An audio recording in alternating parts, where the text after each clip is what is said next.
Good afternoon, this is www.mattbell.org. I'm here in a part of Poole, I won't say where, and I want to refer to the Polish community. On January I came across Lukasz and Jacek, Luke and Jack in English, and Jack was a homeless person who Lukasz was helping, and Kinga brought it to my attention, a good news story.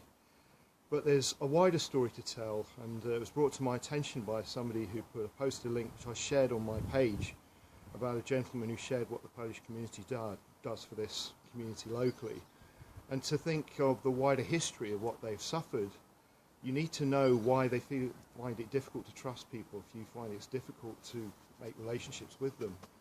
You need to understand what they've done for this country. Squadron 303 and many other squadrons had Polish Air Forcemen and Czechs and Slovaks, for that matter, who fought for this country. And they had the highest number of kills in the Battle of Britain in 1940. We also had the Warsaw Uprising, which was the biggest act of resistance in the Second World War to the Nazis. 16,000 Polish resistance fighters were killed and 200,000 civilians, up to or between 150,000 and 200,000, died. And we also know of the mathematicians, including Henryk Zagałowski, Marian Uszewski, and one other, who broke the initial Enigma codes as mathematicians, hence making the work of Alan Turing a lot easier. So without these interventions in the Second World War, it may have taken a lot longer for us to defeat the Nazis. Having said that, the Polish have an annual parade celebrating these events, and some of our people in our community call them fascists. And from what I've just said, how can they be fascists when they fought that?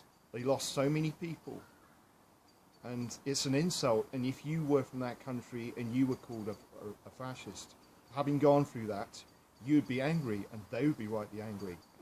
And those of us amongst us in the British community who know those facts should be angry for them too. They work very hard, they pay their taxes, unlike other communities I could mention who don't. So we should be facilitating them. So the mainstream news does not like to draw attention to these facts for the reasons I've just stated. And maybe that's probably why some of them have privately told me they don't like Jeremy Corbyn, but that's for another day.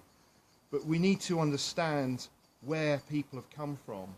And so if you want to know why people have come, why a bit hesitant, or why people are reserved, you need to understand. And the same perhaps goes for the Jewish people, as they endured the Second World War. So if you were trapped for 50 years and were occupied by the Soviets and then previously by the Nazis, you'd be cautious, wouldn't you? After all, some of the Poles who were betrayed by the communists got sent to Siberia. So we need to think on that as people, and we need to think what happened in the times. And it's easier for us to just call somebody a label without thinking through why we're saying it, because hopefully these facts will come back. And I will put all the links to the things I've just said below in articles I've read, so you can read it for yourself, and you go onto the backlinks, because these are the facts. The Unconquered is one of the links I wrote about, and it's a 6-minute video explaining a lot of what I've just said.